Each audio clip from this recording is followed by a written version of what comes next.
Welcome back to Let's Read A Christmas Carol by Charles Dickens, narrated by boardgamergirl. That's me. Let's just get started. Stave 2, the first of the three spirits. When Scrooge awoke, it was so dark that looking out of bed, he could scarcely distinguish the transparent window from the opaque walls of his chamber. He was endeavoring to pierce the darkness with his ferret eyes, when the chimes of a neighboring church struck the 4 quarters. So he listened for the hour. To his great astonishment, the heavy bell went on from 6 to 7, and from 7 to 8, and regularly up to 12, then stopped. 12! It was past 2 when he went to bed. The clock was wrong. An icicle must have got into the works. 12! He touched the spring of his repeater, to correct this most preposterous clock. Its rapid little pulse beat 12, and stopped. "Why, it isn't possible," said Scrooge, "that I can have slept through a whole day and far into another night. It isn't possible that anything has happened to the sun, and this is 12 at noon." The idea being an alarming one, he scrambled out of bed and groped his way to the window. He was obliged to rub the frost off with the sleeve of his dressing-gown before he could see anything, and could see very little then. All he could make out was that it was still very foggy and extremely cold, and that there was no noise of people running to and fro and making a great stir, as there unquestionably would have been if night had beaten off bright day and taken possession of the world. This was a great relief, because 3 days after sight of this first of exchange, paid to Mr. Ebenezer Scrooge or his order, and so forth, would have become a mere United States security if there were no days to count by. Scrooge went to bed again, and thought, and thought, and thought it over and over and over, and could make nothing of it. The more he thought, the more perplexed he was, and the more he endeavored not to think, the more he thought. Marley's ghost bothered him exceedingly. Every time he resolved within himself, after mature inquiry, that it was all a dream, his mind flew back again, like a strong spring released, to its first position, and presented the same problem to be worked all through. Was it a dream, or not? Scrooge lay in this state until the chime had gone 3 quarters more, when he remembered, on a sudden, that the ghost had warned him of a visitation when the bell tolled 1. He resolved to lie awake until the hour was past, and considering that he could no more go to sleep than go to heaven, this was perhaps the wisest resolution in his power. The quarter was so long that he was more than once convinced he must have sunk into a doze unconsciously and missed the clock. At length it broke upon his listening ear. "Ding-dong!" "A quarter past," said Scrooge, counting. "Ding-dong!" "Half-past," said Scrooge. "Ding-dong!" "A quarter to it," said Scrooge. "Ding-dong!" "The hour itself," said Scrooge triumphantly, "and nothing else." He spoke before the hour bell sounded, which it now did with a dull, deep, hollow, melancholy 1.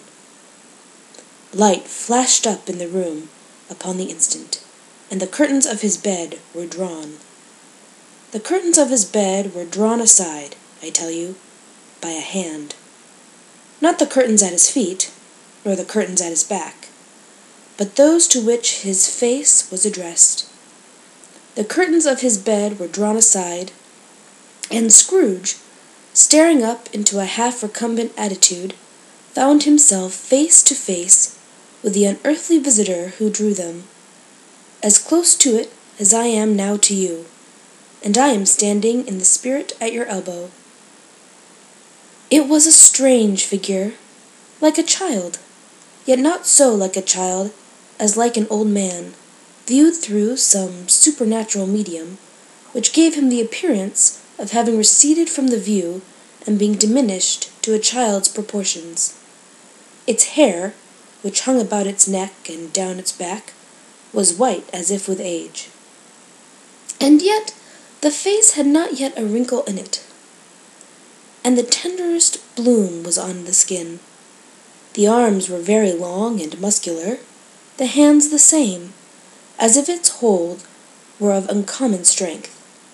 Its legs and feet, most delicately formed, were, like those upper members, bare.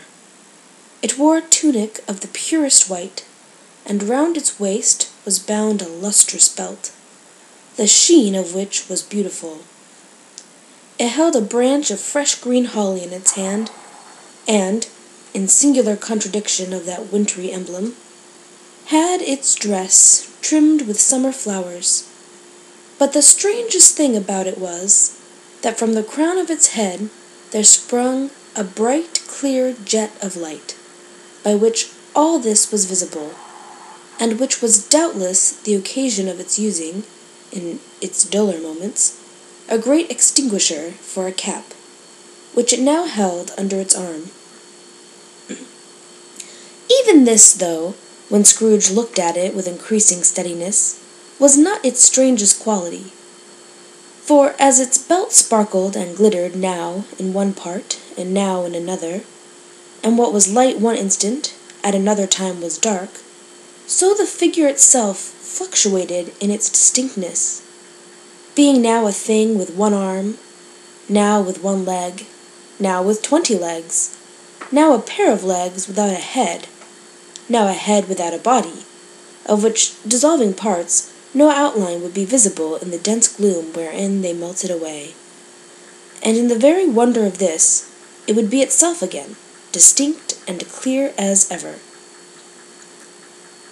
"Are you the spirit, sir, whose coming was foretold to me?" asked Scrooge. "I am." The voice was soft and gentle, singularly low, as if instead of being so close beside him, it were at a distance. "Who and what are you?" demanded Scrooge. "I am the ghost of Christmas past." "Long past?" inquired Scrooge, observant of its dwarfish stature. "No, your past." Perhaps Scrooge could not have told anybody why, if anybody could have asked him, but he had a special desire to see the spirit in his cap, and begged him to be covered. "What!" exclaimed the ghost. "Would you so soon put out, with worldly hands, the light I give? Is it not enough that you are one of those whose passions made this cap, and forced me through whole trains of years to wear it low upon my brow?" Scrooge reverently disclaimed all intention to offend, or any knowledge of having wilfully bonneted the spirit at any period of his life. He then made bold to inquire what business brought him there. "Your welfare," said the ghost. Scrooge expressed himself much obliged, but could not help thinking that a night of unbroken rest would have been more conducive to that end. The spirit must have heard him thinking, for it said immediately, "Your reclamation, then. Take heed." It put out its strong hand as it spoke, and clasped him gently by the arm. "Rise, and walk with me." It would have been in vain for Scrooge to plead that the weather and the hour were not adapted to pedestrian purposes, that bed was warm and the thermometer a long way below freezing, that he was clad but lightly in his slippers, dressing-gown, and nightcap, and that he had a cold upon him at that time. The grasp, though gentle as a woman's hand, was not to be resisted. He rose, but finding that the spirit made towards the window, clasped his robe in supplication. "I am a mortal," Scrooge remonstrated, "and liable to fall." "Bear but a touch of my hand there," said the spirit, laying it upon his heart, and you shall be upheld in more than this." As the words were spoken, they passed through the wall, and stood upon an open country road, with fields on either hand. The city had entirely vanished. Not a vestige of it was to be seen. The darkness and the mist had vanished with it, for it was a clear, cold, winter day, with snow upon the ground. "Good heaven!" said Scrooge, clasping his hands together, as he looked about him. "I was bred in this place. I was a boy here." The spirit gazed upon him mildly. Its gentle touch, though it had been light and instantaneous, appeared still present to the old man's sense of feeling. He was conscious of 1,000 odors floating in the air, each one connected with 1,000 thoughts and hopes and joys and cares long, long forgotten. "Your lip is trembling," said the ghost. "And what is that upon your cheek?" Scrooge muttered, with an unusual catching in his voice, that it was a pimple, and begged the ghost to lead him where he would. "You recollect the way?" inquired the spirit. "Remember it!" cried Scrooge with fervor. "I could walk it blindfold." "Strange to have forgotten it for so many years," observed the ghost. "Let us go on." They walked along the road, Scrooge recognizing every gate and post and tree, until a little market town appeared in the distance, with its bridge, its church, and winding river. Some shaggy ponies now were seen trotting towards them, with boys upon their backs, who called to other boys in country gigs and carts driven by farmers. All these boys were in great spirits, and shouted to each other until the broad fields were so full of merry music that the crisp air laughed to hear it. "These are but shadows of the things that have been," said the ghost. "They have no consciousness of us."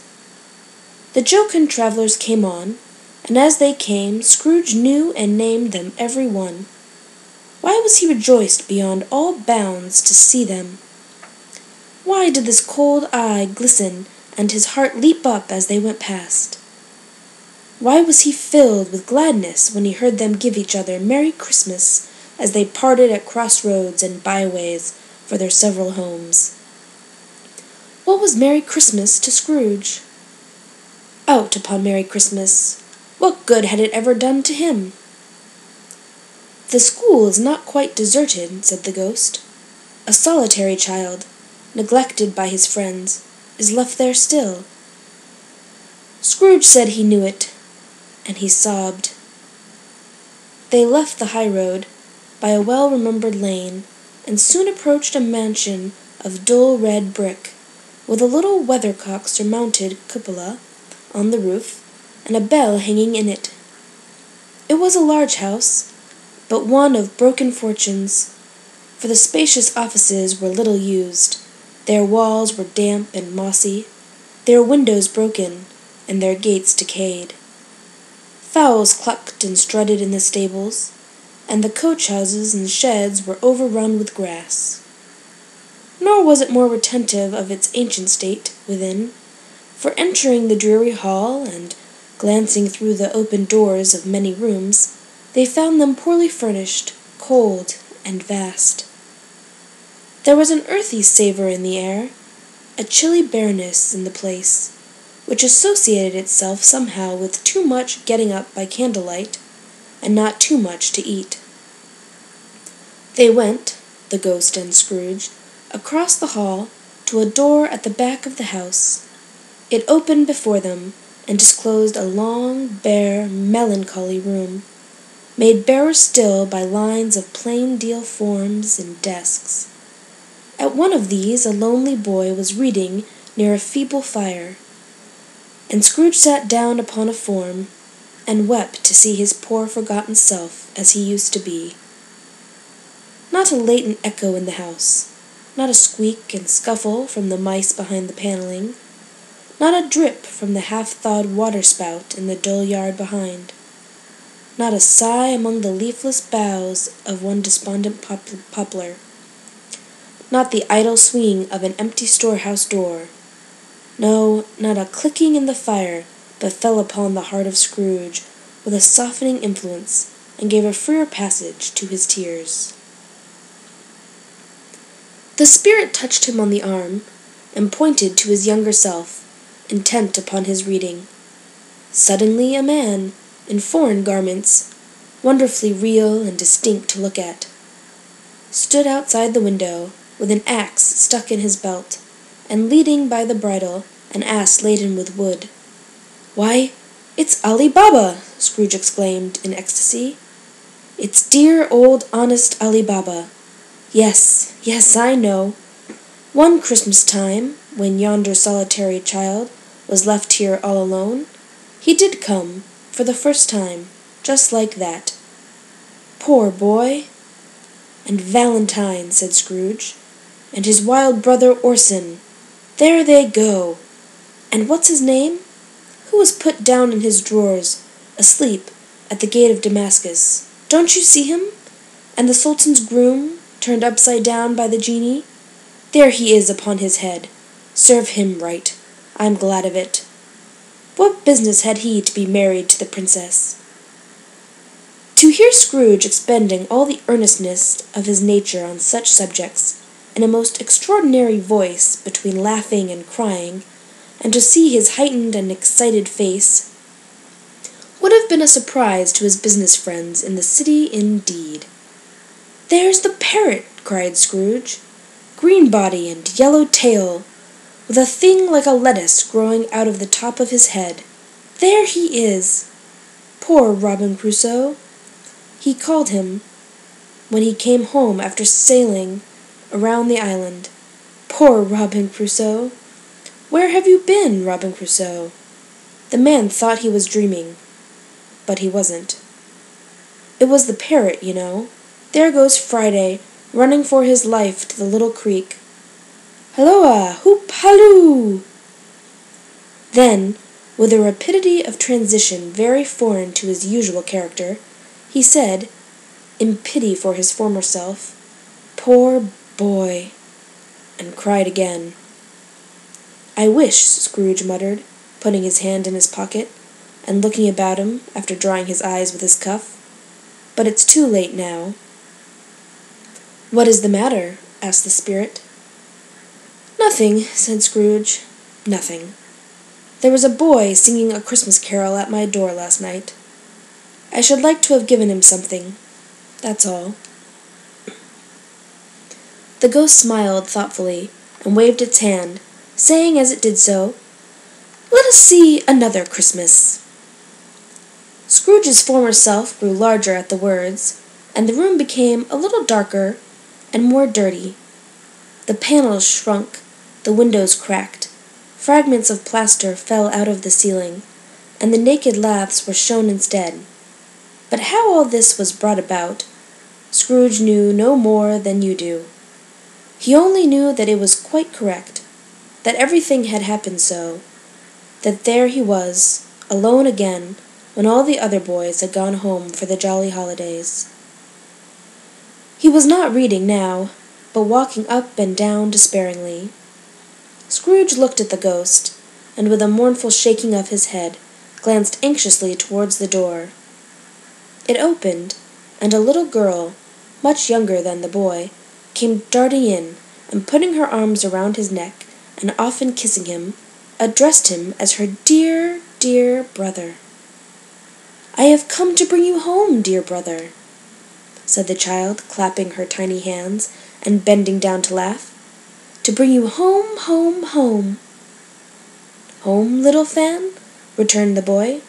"Yes," said the child, brimful of glee. "Home for good and all. Home for ever and ever.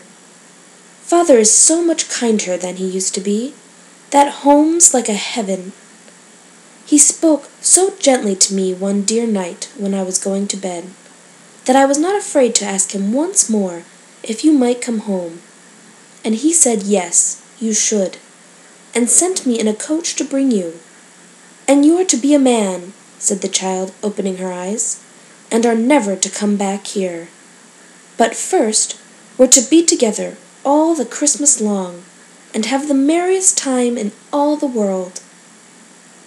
"You are quite a woman, little Fan," exclaimed the boy. She clapped her hands and laughed, and tried to touch his head, but being too little, laughed again, and stood on tiptoe to embrace him. Then she began to drag him, in her childish eagerness, towards the door, and he, nothing loth to go, accompanied her. A terrible voice in the hall cried, "Bring down Master Scrooge's box there!" And in the hall appeared the schoolmaster himself, who glared on Master Scrooge with a ferocious condescension, and threw him into a dreadful state of mind by shaking hands with him. He then conveyed him and his sister into the veriest old well of a shivering best parlour that ever was seen, where the maps upon the wall and the celestial and terrestrial globes in the windows were waxy with cold. Here he produced a decanter of curiously light wine and a block of curiously heavy cake, and administered installments of those dainties to the young people, at the same time sending out a meagre servant to offer a glass of something to the postboy, who answered that he thanked the gentleman, but if it was the same tap as he had tasted before, he had rather not. Master Scrooge's trunk being by this time tied on to the top of the chaise, the children bade the schoolmaster good-bye right willingly, and getting into it, drove gaily down the garden sweep, the quick wheels dashing the hoar-frost and snow from off the dark leaves of the evergreens like spray. "Always a delicate creature, whom a breath might have withered," said the ghost, "but she had a large heart." "So she had," said Scrooge. "You're right. I will not gainsay it." Spirit, "God forbid." "She died a woman," said the ghost, "and had, as I think, children." "One child," Scrooge returned. "True," said the ghost. "Your nephew." Scrooge seemed uneasy in his mind, and answered briefly, "Yes." Although they had but that moment left the school behind them, they were now in the busy thoroughfares of a city, where shadowy passengers passed and repassed, where shadowy carts and coaches battled for the way, and all the strife and tumult of a real city were. It was made plain enough, by the dressing of the shops, that here too it was Christmas time again, but it was evening, and the streets were lighted up. The ghost stopped at a certain warehouse door, and asked Scrooge if he knew it. "Know it?" said Scrooge. "Was I apprenticed here?" They went in. At sight of an old gentleman in a Welsh wig, sitting behind such a high desk that if he had been 2 inches taller he must have knocked his head against the ceiling, Scrooge cried in great excitement, "Why, it's old Fezziwig! Bless his heart! It's Fezziwig alive again!" Old Fezziwig laid down his pen, and looked up at the clock which pointed to the hour of 7. He rubbed his hands, adjusted his capacious waistcoat, laughed all over himself, from his shoes to his organ of benevolence, and called out in a comfortable, oily, rich, fat, jovial voice, "Yo-ho there, Ebenezer! Dick!" Scrooge's former self, now grown a young man, came briskly in, accompanied by his fellow prentice. "Dick Wilkins, to be sure," said Scrooge to the ghost. "Bless me, yes, there he is. He was very much attached to me, was Dick. Poor Dick! Dear, dear!"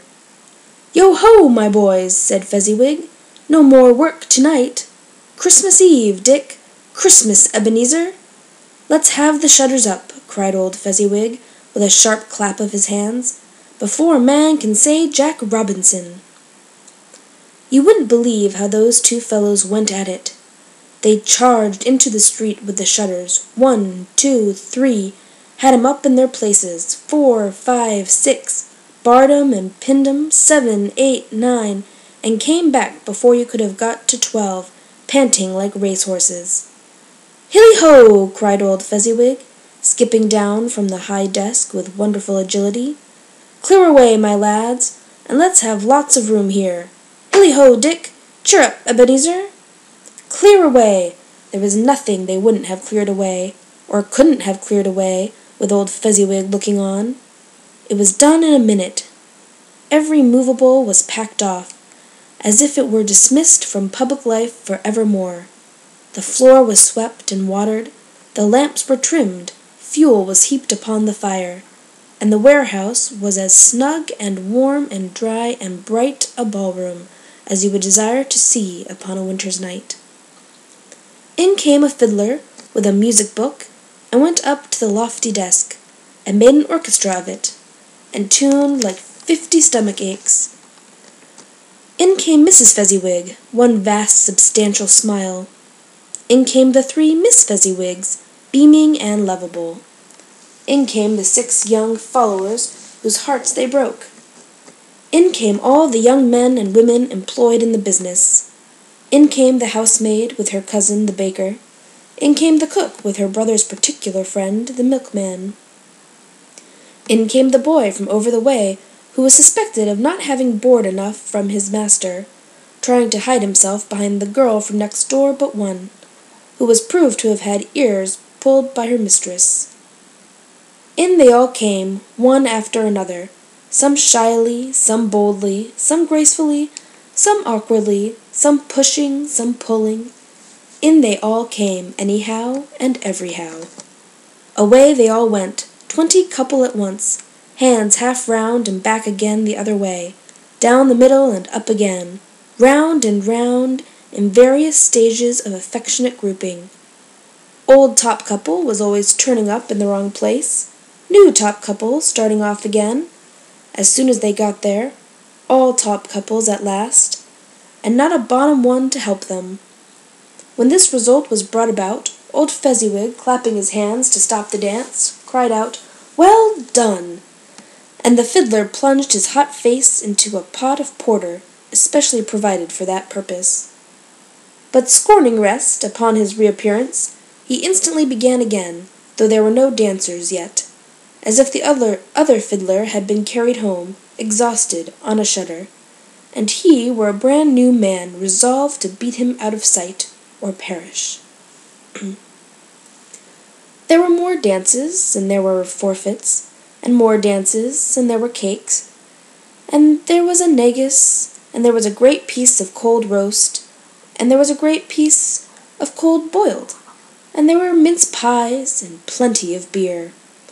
But the great effect of the evening came after the roast and boiled, when the fiddler, an artful dog, mind, the sort of man who knew his business better than you or I could have told it him, struck up Sir Roger de Coverley. Then old Fezziwig stood out to dance with Mrs. Fezziwig, top couple too, with a good stiff piece of work to cut out for them. 3 or 4 and 20 pair of partners, people who were not to be trifled with, people who would dance, and had no notion of walking. But if they had been twice as many, 4 times, old Fezziwig would have been a match for them, and so would Mrs. Fezziwig. As to her, she was worthy to be his partner in every sense of the term. If that's not high praise, tell me higher, and I'll use it. A positive light appeared to issue from Fezziwig's calves. They shone in every part of the dance like moons. You couldn't have predicted, at any given time, what would have become of them next. And when old Fezziwig and Mrs. Fezziwig had gone all through the dance, advance and retire, both hands to your partner, bow and curtsy, corkscrew, thread the needle, and back again to your place, Fezziwig cut so deftly that he appeared to wink with his legs, and came upon his feet again without a stagger. When the clock struck 11, this domestic ball broke up. Mr. and Mrs. Fezziwig took their stations, one on either side of the door, and shaking hands with every person individually as he or she went out, wished him or her a Merry Christmas. When everybody had retired but the 2 prentices, they did the same to them, and thus the cheerful voices died away, and the lads were left to their beds, which were under a counter in the back shop. During the whole of this time, Scrooge had acted like a man out of his wits. His heart and soul were in the scene, and with his former self. He corroborated everything, remembered everything, enjoyed everything, and underwent the strangest agitation. It was not until now, when the bright faces of his former self and Dick were turned from them, that he remembered the ghost, and became conscious that it was looking full upon him, while the light upon its head burnt very clear. "A small matter," said the ghost, "to make these silly folks so full of gratitude." "Small?" echoed Scrooge.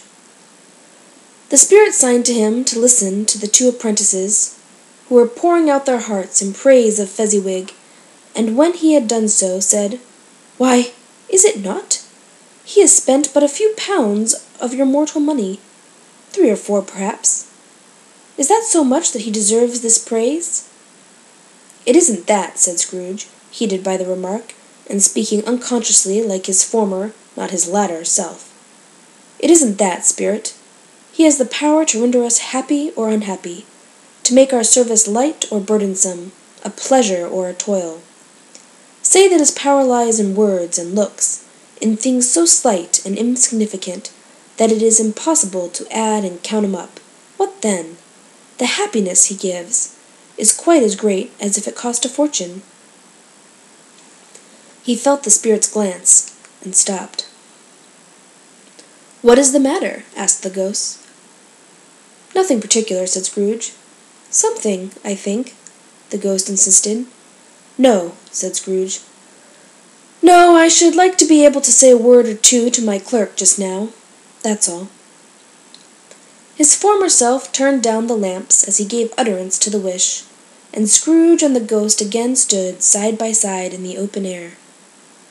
"My time grows short," observed the spirit. "Quick."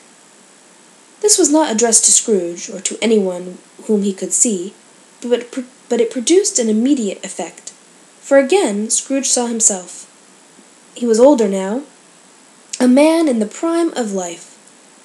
His face had not the harsh and rigid lines of later years, but it had begun to wear the signs of care and avarice. There was an eager, greedy, restless motion in the eye, which showed the passion that had taken root, and where the shadow of the growing tree would fall.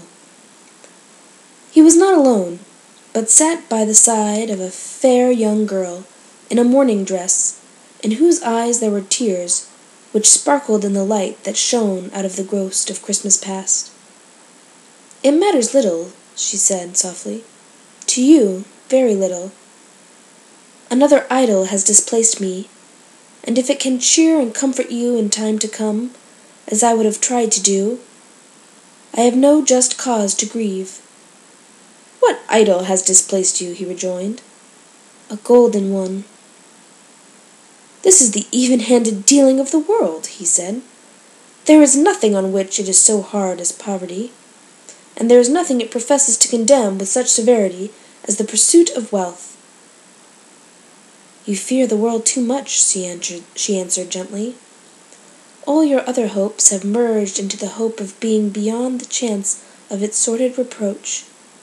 I have seen your nobler aspirations fall off one by one, until the master passion, gain, engrosses you. Have I not?" "What then?" he retorted. "Even if I have grown so much wiser, what then? I am not changed towards you." She shook her head. "Am I?" "Our contract is an old one. It was made when we were both poor and content to be so, until, in good season, we could improve our worldly fortune by our patient industry. You are changed. When it was made, you were another man." "I was a boy," he said impatiently. "Your own feeling tells you that you were not what you are," she returned. "I am. That which promised happiness when we were one in heart is fraught with misery now that we are two. How often and how keenly I have thought of this, I will not say. It is enough that I have thought of it, and can release you." "Have I ever sought release?" In words? No, never. In what, then? In a changed nature, in an altered spirit, in another atmosphere of life, another hope as its great end. In everything that made my love of any worth or value in your sight. If this had never been between us, said the girl, looking mildly, but with steadiness, upon him, tell me, would you seek me out and try to win me now? Ah, no. He seemed to yield to the justice of this supposition, in spite of himself. But he said with a struggle, You think not. I would gladly think otherwise if I could, she answered. Heaven knows, when I have learned a truth like this, I know how strong and irresistible it must be. But if you were free today, tomorrow, yesterday, can even I believe that you would choose a dowerless girl? You who, in your very confidence with her, weigh everything by gain, or choosing her, if for a moment you were false enough to one of your guiding principle to do so, do I not know that your repentance and regret would surely follow? I do, and I release you, with a full heart, for the love of him you once were. He was about to speak, but with her head turned from him, she resumed, You may, the memory of what is past half makes me hope you will, have pain in this. A very, very brief time, and you will dismiss the recollection of it, gladly, as an unprofitable dream, from which it happened well that you awoke. May you be happy in the life you have chosen. She left him, and they parted. Spirit, said Scrooge, show me no more. Conduct me home. Why do you delight to torture me? One shadow more, exclaimed the ghost. No more, cried Scrooge. No more. I don't wish to see it. Show me no more. But the relentless ghost pinioned him in both his arms and forced him to observe what happened next. They were in another scene and place, a room, not very large or handsome, but full of comfort. Near to the winter fire sat a beautiful young girl, so like the last that Scrooge believed it was the same, until he saw her, now a comely matron, sitting opposite her daughter. The noise in this room was perfectly tumultuous, for there were more children there than Scrooge, in his agitated state of mind, could count. And, unlike the celebrated herd in the poem, they were not 40 children conducting themselves like one, but every child was conducting itself like 40. The consequences were uproarious beyond belief, but no one seemed to care. On the contrary, the mother and daughter laughed heartily, and enjoyed it very much, and the latter, soon beginning to mingle in the sports, got pillaged by the young brigands most ruthlessly. What would I not have given to be one of them? Though I never could have been so rude, no, no. I wouldn't for the wealth of all the world have crushed that braided hair and torn it down, and for the precious little shoe I wouldn't have plucked it off. God bless my soul to save my life. As to measuring her waist in sport, as they did, bold young brood, I couldn't have done it. I should have expected my arm to have grown round it for a punishment, and never come straight again. And yet I should have dearly liked, I own, to have touched her lips, to have questioned her that she might have opened them, to have looked upon the lashes of her downcast eyes, and never raised a blush, to have let loose waves of hair, an inch of which would be a keepsake beyond price. In short, I should have liked, I do confess, to have had the lightest license of a child, and yet to have been man enough to know its value.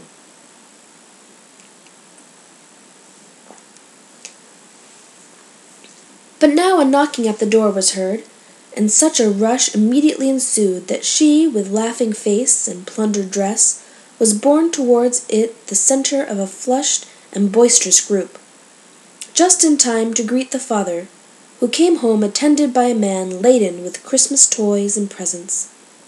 Then the shouting and the struggling, and the onslaught that was made on the defenseless porter. The scaling him with chairs for ladders to dive into his pockets, despoil him of brown paper parcels, hold on tight by his cravat, hug him round his neck, pommel his back, and kick his legs in irrepressible affection, the shouts of wonder and delight with which the development of every package was received, the terrible announcement that the baby had been taken in the act of putting a doll's frying pan into his mouth, and was more than suspected of having swallowed a fictitious turkey glued on a wooden platter. The immense relief of finding this was a false alarm, the joy and gratitude and ecstasy, they are all indescribably alike. It is enough that by degrees the children and their emotions got out of the parlor, and by one stair at a time up to the top of the house, where they went to bed, and so subsided. And now Scrooge looked on more attentively than ever, when the master of the house, having his daughter leaning fondly on him, sat down with her and her mother at his own fireside, and when he thought that such another creature, quite as graceful and full of promise, might have called him father, and been a springtime in the haggard winter of his life, his sight grew very dim indeed. "Belle," said the husband, turning to his wife with a smile, "I saw an old friend of yours this afternoon." "Who was it?" "Guess." "How can I? Tut, I don't know," she added in the same breath, laughing as he laughed. "Mr. Scrooge." Mr. Scrooge it was. I passed his office window, and as it was not shut up, and he had a candle inside, I could scarcely help seeing him. His partner lies upon the point of death, I hear, and there he sat alone, quite alone in the world, I do believe. "Spirit," said Scrooge in a broken voice, "remove me from this place." "I told you these were shadows of the things that have been," said the ghost, "that they are what they are. Do not blame me." "Remove me!" Scrooge exclaimed. "I cannot bear it." He turned upon the ghost, and seeing that it looked upon him with a face in which in some strange way there were fragments of all the faces it had shown him, wrestled with it. "Leave me! Take me back! Haunt me no longer!" In the struggle, if that can be called a struggle in which the ghost had no visible resistance on its own part, was undisturbed by any effort of its adversary. Scrooge observed that its light was burning high and bright, and dimly connecting that with its influence over him, he seized the extinguisher cap, and by a sudden action pressed it down upon its head. The spirit dropped beneath it, so that the extinguisher covered its whole form. But though Scrooge pressed it down with all his force, he could not hide the light, which streamed from under it in an unbroken flood upon the ground. He was conscious of being exhausted, and overcome by an irresistible drowsiness, and further, of being in his own bedroom. He gave the cap a parting squeeze, in which his hand relaxed, and barely had time to reel to bed before he sank into a heavy sleep.